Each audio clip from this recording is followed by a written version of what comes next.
이번 시간에는 제가 중국에 살면서 좀 적응이 안 됐던 그런 문화 차이 두 가지를 말씀드리려고 하는데, 첫 번째는 제가 와이프와 결혼한 지 5년, 6년째 됩니다. 그래서 이제 살다 보면 이제 와이프 가족들하고 자주 만나게 되고, 친척들 집에도 예전에 가끔 가고 그랬는데, 가서 이제 인사를 하잖아요. 우리나라는 어른을 보면은 안녕하세요 이렇게 인사를 하는 것이 일반적인데, 이제 안녕하세요를 중국말로 이제 니하오,或者아니면 어, 니를 존경해서 부를 때는 니인이라고 하거든요. 닌하오. 그런데 그렇게 인사를 안 하더라고요. 어떻게 인사하냐면 니하오를 안 쓰고 그분의 호칭을 부릅니다. 그래서 장모님을 만나면은 장모님, 중국어로 짱모냥인데 이제 그렇게 안 부르고, 그거는 이제 공식적인 명칭이고, 그러니까 장모님이라도 사위가 장모님을 부를 때는 그냥 어머니, 엄마, 그래서 중국어로 마마 이렇게 부릅니다.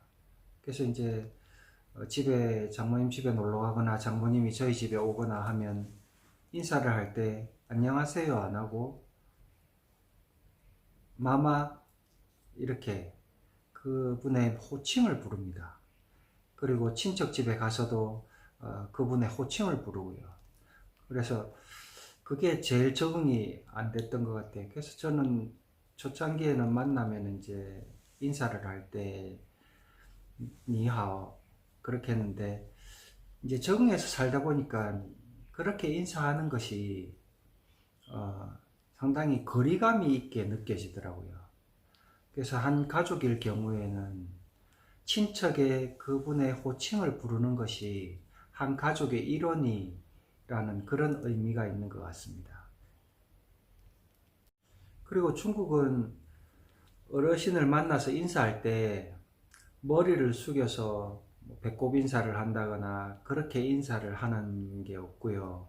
머리를 들고 그냥 입으로 인사를 해요. 그래서 삼촌, 어머니, 이모 이렇게 부르면 그게 인사입니다. 내가 그 사람의 한 가족으로 인정을 받는 거죠. 그래서 어린 아이가, 엄마가 자기 아이를 데리고 만약에 삼촌 집에 갔다 그러면은 이분이 너의 삼촌이다, 삼촌으로 불러라. 그러면 아이가 삼촌, 수수 이렇게 불러요. 그게 인사입니다. 그래서 니하오 이렇게 안 하고, 이건 아주 거리감이 있는 그런 느낌이 이제 제가 살면서 이제 느껴보니까 그런 느낌이 드는 것 같아요. 두 번째로는 이제 가족들이나 친척들이 다 같이 모여서 특별히 명절 때나 행사 때, 어르신의 생신이거나 할 때 이제 모여서 식사를 하면 특별히 해야 될 것이 있습니다. 뭐냐면 술을 청하는 건데, 그분께 술잔을 들고 그분께 인사를 드리는 거예요. 이게 제가 중국에 와서 제일 적응이 안 되고 한국에 없는 문화인데, 비슷한 게 있다면 한국에서는 건배사를 하잖아요. 근데 건배사 이거는 뭐 어른이 할 수도 있고 밑에 사람이 할 수도 있고 사장이 할 수도 있고 직원이 할 수도 있고 이제 돌아가면서 하는데, 중국에서는 그거하고 비슷하긴 한데 틀린 게 뭐냐 하면, 밑에 사람이 어르신의 생신 때 혹은 명절 때 그분께 술을 청하면서 일어서요. 그 식탁에서 이제 만약에 부부 같으면 부부가 같이 일어나서 그분께 술을 청하면서 술잔을 들고 혹은 음료수 잔을 들고 그분께 인사를 합니다. 이제 더 건강하시고 오래오래 사세요. 그게 이제 그 식탁에서 가장 중요한 인사법의 하나입니다.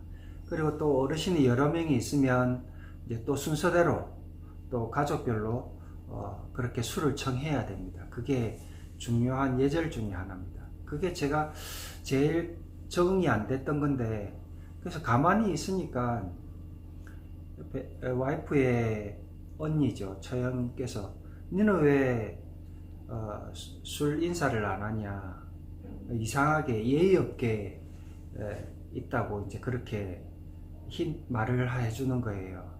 그게 이제 뭐냐 하면 중국말로는 술을 청하는 것을 징지오, 예, 라고 합니다. 징지오. 그거를 징지오라고 하는데, 징은 존경할 경자, 그 다음에 지오는 술주자죠. 징지오. 그래서 공경하는 뜻의 술을 드린다는 그런 의미입니다. 그래서 중국에서 식탁에서 그 예절, 특히 이제 명절 때나 어르신의 생신 때 혼자 혹은 부부가 같이 일어나서 그분께 징주, 술을 같이 건배, 한국말로는 건배사 하는 거죠. 그래서 그분께 축복의 말을 해주는 것입니다. 그거를 해야 됩니다. 안 하면 아주 예의 없는 사람으로 보일 수 있습니다.